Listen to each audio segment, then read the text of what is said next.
BOTV Go app එක දැන්ම දාගන්න. BOTV Go SLT BOTV TV බලන හොඳම විදිහ.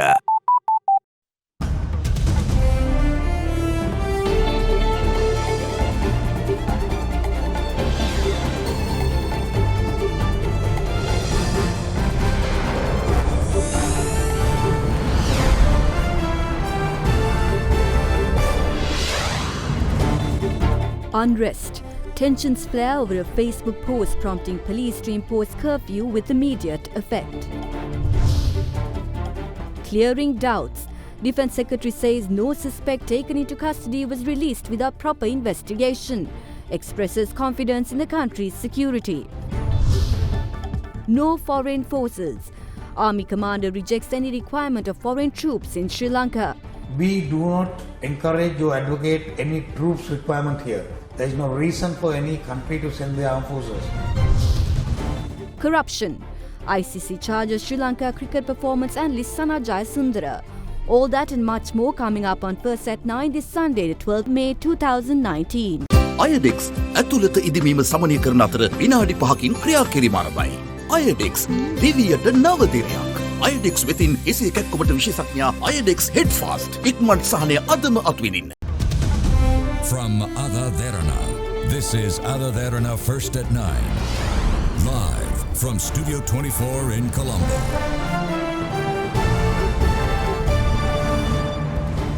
Well, a very good evening and welcome to First at 9 on AdaDerana 24, Sri Lanka's news channel. I'm Katharina Chang. Now on to your top story tonight. A police curfew was imposed in Chilau this afternoon after a social media post triggered unrest in the area. The police curfew is currently in effect and will be lifted at 4 a.m. tomorrow. Police media spokesperson SP Ruangunasekara said that the individual who is responsible for the controversial post on Facebook has been taken into custody.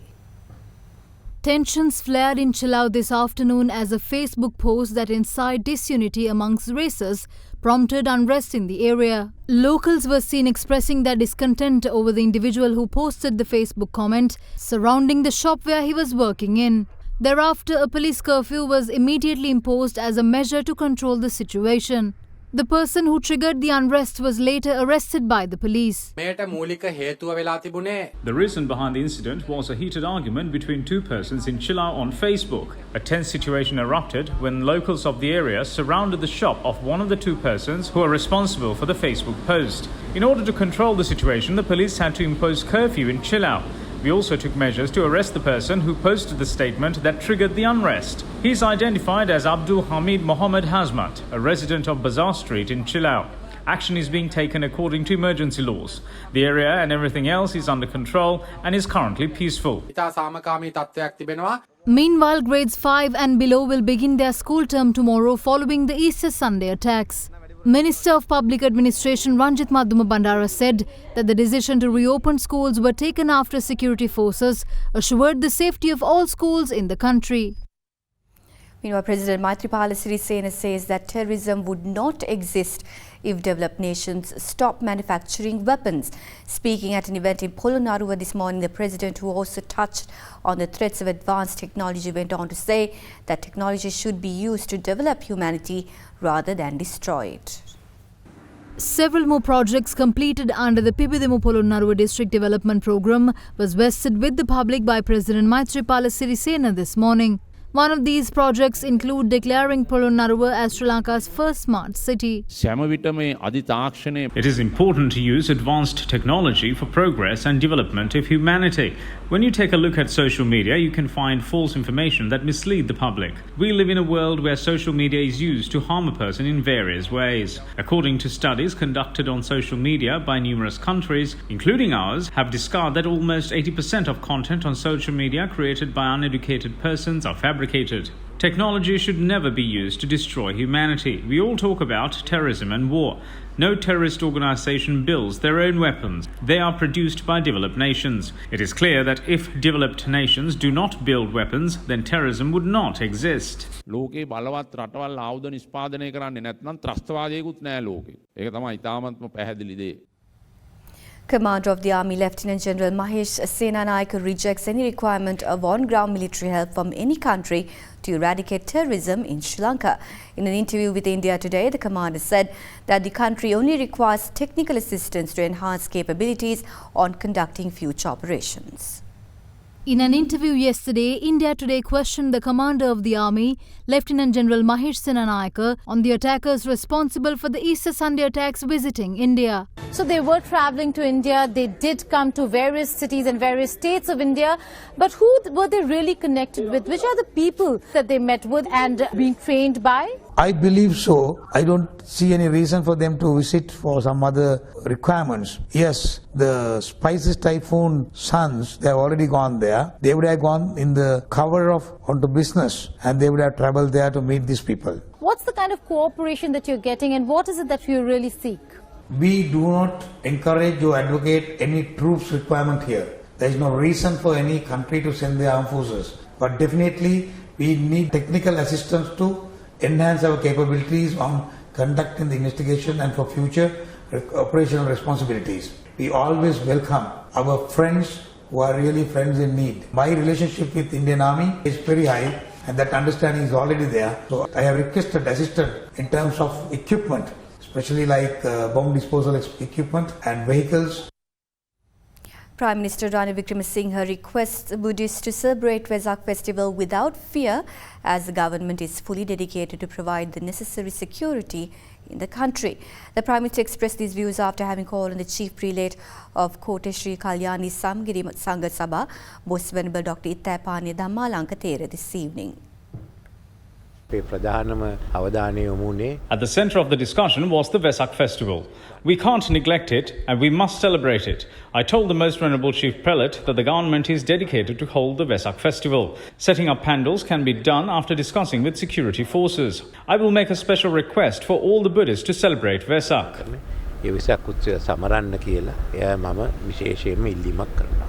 Meanwhile, Prime Minister Ranil Wickremesinghe participated in inauguration ceremony of the Golden Roads that Connect Hearts Road Development Programme at Malwala Junction in Ratnapura today. ISIS terrorism differs from the LTTE. That is not a big organisation. Anyway, we have to prevent these organisations from forming in the future and we have to tackle it. However, these terrorists plan to destroy a large number of lives. Their second target was attacking the country's peace and reconciliation. The third was preventing the development of the country by destabilising the country's economy. We will never allow the ISIS to block the development process. We will also never allow them to target our day-to-day economy and disturb our day-to-day lives. We will face this danger together. And Sinhala and Tamils are afraid of doing business in Muslim areas. When we look at the foreign investments, we see only a setback of 2 to 3 months. Our biggest problem is in the tourism sector. Most of the tourists left the country due to travel advisories. We will try and change the situation by August. All of us are worrying about what happened. We have to take the blame for it. The government must take the blame if there were any mistakes. Meanwhile, opposition leader Mahinda Rajapaksa expressed his skepticism over the decision to reopen schools for all grades tomorrow. Speaking to media at Anuradhapura today, the opposition leader said that the government must give its assurance over the country's security as the public still remains doubtful over the country's current security state. Opposition leader Mahinda Rajapaksa called on the chief incumbent of the historical Ruwanvelli Mahasaya, Venerable Pallegama Hemarathana Thera today and engaged in religious observances.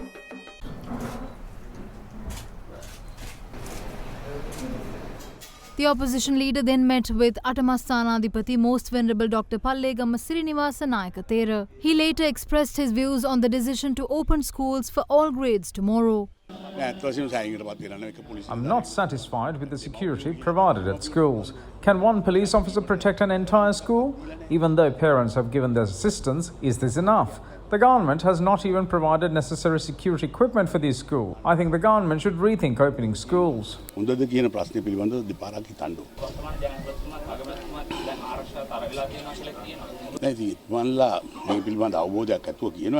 They might have some understanding about the country's current security, but the people of this country are still not confident.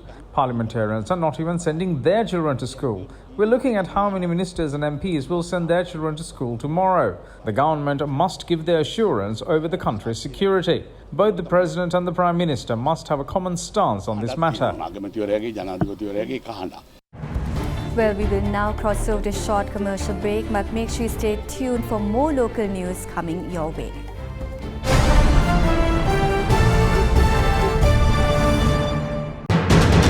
You are watching Sri Lanka's #1 news channel.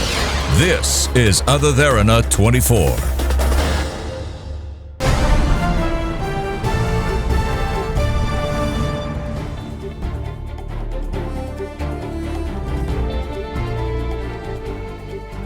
The grand finale of Derana's 60 Plus, a show dedicated for senior citizens of the country, is currently underway at the Janakalas Centre in Battaramulla. Jayathilik Vitanarachi, Clarice Lindsay and Rexy Maximus made it the top 3 among 10 contestants. The most popular singer for season 2 of Derana 60 Plus will be chosen via SMS of the general public. This ultimate reality experience is currently being telecast live on TV Derana.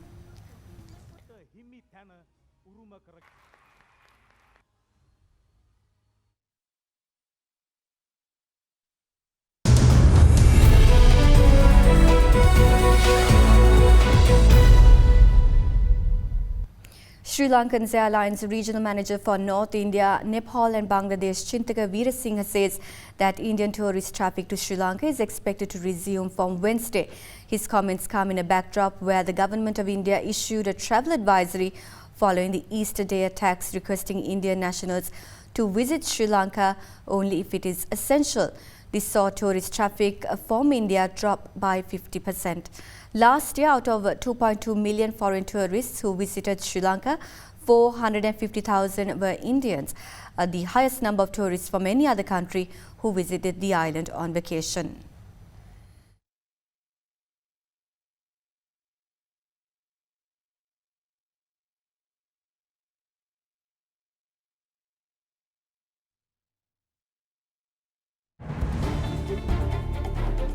With that, we cross over to short commercial break, but make sure you stay tuned for more news on the other side.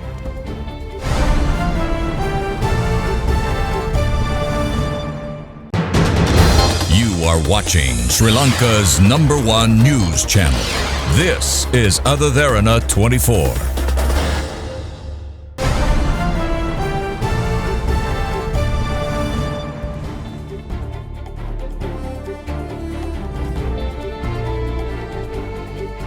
Welcome back to the news. On other international biz news now, the Emirates Chief Commercial Officer Thierry Antinori has resigned days after the Gulf airline announced its weakest profit in a decade. According to Reuters, Antinori, also an executive vice president, was responsible for commercial operations, products, the frequent flyer program and cargo division, according to Emirates website. The spokeswoman declined to comment when asked why Antinori resigned and when it was effective. Antinori spoke to media in his capacity as an Emirates executive on April 24th in Dubai and was seen at the Emirates stand at a travel exhibition in Dubai on the 29th of April. Adnan Kazim, a divisional senior vice president, strategic planning, revenue optimization and Aero political affairs, has been appointed acting CEO.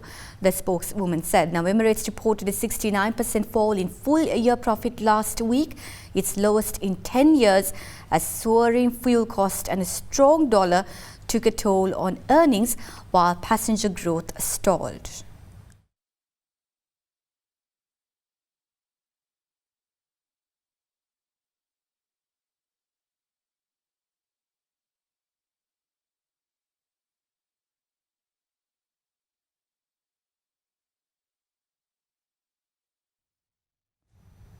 Now coming back to one of our local news, which is making headlines, the Defence Secretary General Shanta Kottegode said that as the Defence Secretary, he can give an assurance over the country's security.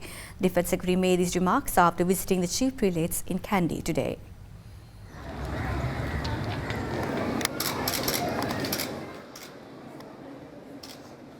The Defence Secretary was later quizzed by media. ගැන ප්‍රශ්නයක් තියෙන මේ දවස්වල ආරක්ෂාව මදි අවස්ථාවක් කියලා මේ අවස්ථාවේ කියන්න බෑ. ඉතින් ළමයි පාසල් වලට එවන්න ඕනේ. එක එක දූෂමාන ආරංචි යනවා. ඒ වුණාට අපි දූෂමාන ආරංචි කියලා ඒවා අයින් කරන්නේත් නැහැ. මම කියන්නේ එහෙම ආරංචියක් තියෙනවා නම් ඒ අපිට කියන්න නැත්තේ. මේ වුණාට මාධ්‍ය වල යම් සීමාවන් පනවලා තියෙන ආරක්ෂක ප්‍රවෘත්ති පළ කිරීම සම්බන්ධව. ජනමාධ්‍යයට කිසිම සීමා පැනවීමක් අපි කරලා නැහැ. හැබැයි කඩු වගේක් අල්ලුවා කියලා ජනතාවට පෙන්නුවාම අපිට දෙන්න ඕනේ මහ ජනතාවට අපි සියලුම ජනතාවගේ ආරක්ෂාව තහවුරු කරලා තියෙන පණිවිඩයද අපි දෙන්න ඕනේ. රටේ රාවයක් තියෙනවා එම සැකකරුවන් නිසි පරීක්ෂණ වලින් තොරව නිදහස් කිරීමට කටයුතු කරනවා කියලා ආරක්ෂකයන් සමගින් අත්අඩංගුවට ගත්ත කවුරුවත් පරීක්ෂාවෙන් තොරව නිදහස් කරලා නැහැ. තඹ කර්මාන්තශාලාවේ සේවකයන් නම දෙන සම්බන්ධයෙන් මේ වෙන විට යම් කිසි ආందోලනයක් පොලිස්පතිතුමත් කියලා තියෙනවානේ ඒක ඉතින් යම් කිසි අඩුපාඩුවක් වුණා විමර්ශනයක් කරනවා කියලා. On to other local news now. St. Sebastian Church in Katwa, Pitya, a target of the Easter Sunday attack, held its first Sunday Mass this morning while armed military and special forces squads stood guard. The service was conducted at the Sunday school hall of the church due to the main hall being severely damaged. Church regulars were stationed at the gates to identify parishioners and look for suspicious individuals.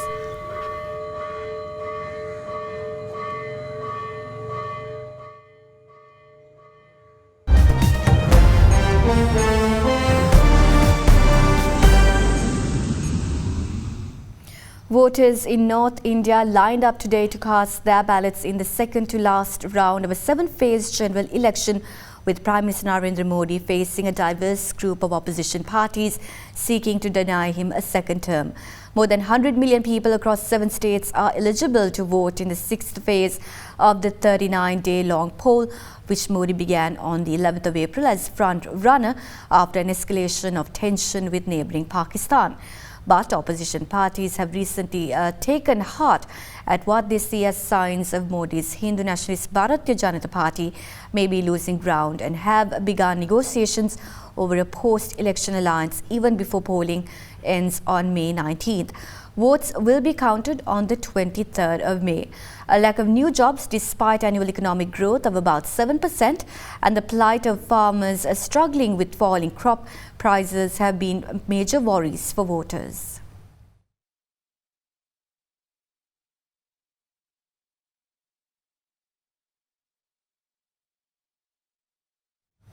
More than 40 US states have filed a lawsuit accusing pharmaceutical firms of conspiring to artificially inflate the cost of common medicinal drugs. The lawsuit alleges that as many as 20 companies have been involved in fixing prices for over 100 drugs, including treatments for diabetes and cancer. One of the firms accused is Teva Pharmaceuticals, the world's largest producer of generic medicine. Teva, which has denied any wrongdoing, says it will defend its actions. The legal action, which follows a 5-year investigation, accuses drug companies of involvement in a scheme to boost prices, in some cases by more than 1,000%, and was filed by Connecticut Attorney General William Tong. According to Reuters, a representative of Teva in the US said that the Israeli company has not engaged in any conduct that would lead to civil or criminal liability. The other 19 firms implicated in the lawsuit have yet to comment on the allegations.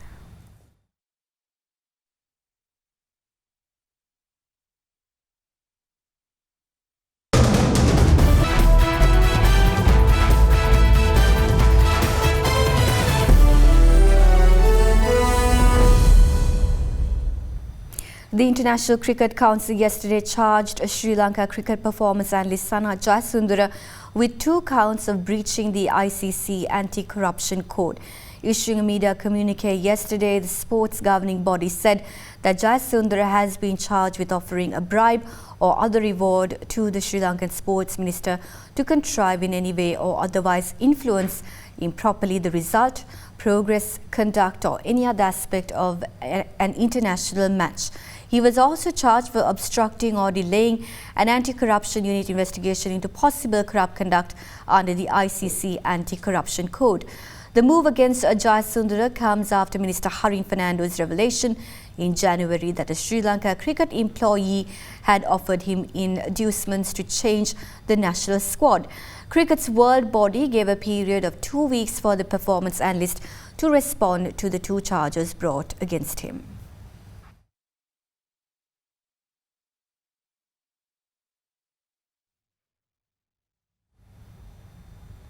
Lewis Hamilton led Valtteri Bottas to the 5th consecutive Mercedes 1-2 and at the start of this season after dominating the Spanish Grand Prix. The world champion, who started second, passed Bottas into the first corner and eased away to an ultimately comfortable win despite a late safety car. A long way behind, Ferrari used team tactics yet again but lost out to Red Bull's Max Verstappen for third. But a disheartening performance for the Italian team on a weekend they hoped would make a step forward only emphasised the sense that Mercedes are in a league of their own this year and that the championship fight is already a private one between Hamilton and Bottas.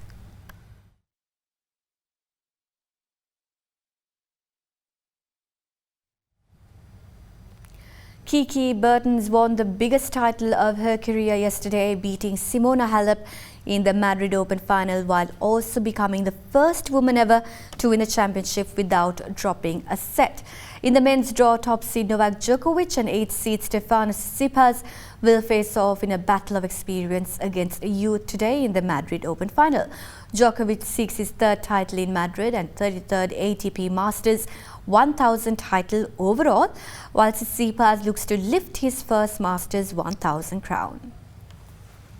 World number 1 Novak Djokovic reached the final of the Madrid Open after seeing off last year's runner-up Dominic Thiem 7-6, 7-6 in a grilling high-quality encounter yesterday that lasted 2 hours and 22 minutes.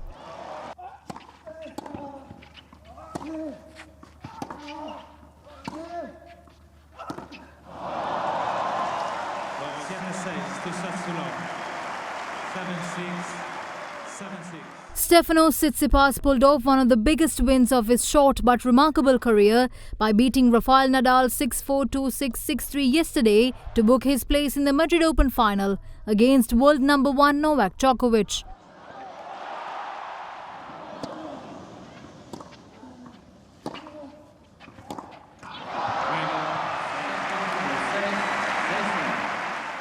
In the women's draw, Kiki Bertens won the biggest title of her career yesterday, beating former world number 1 Simona Halep 6-4, 6-4 in the Madrid Open final.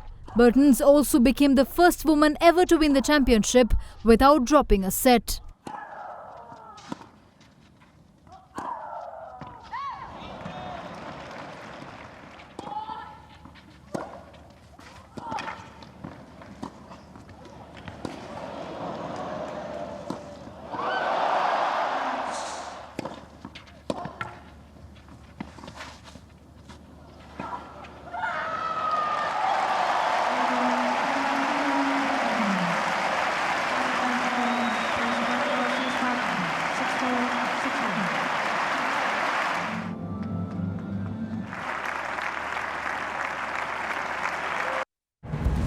And with that, we conclude this edition of First at 9. But if you want to know more local news as well as news around the world, you could always log on to our website www.AdaDerana.lk for more. And of course, you can catch the repeat of our bulletin on our YouTube page as well as follow us on social media. Thank you for joining us and have a pleasant evening.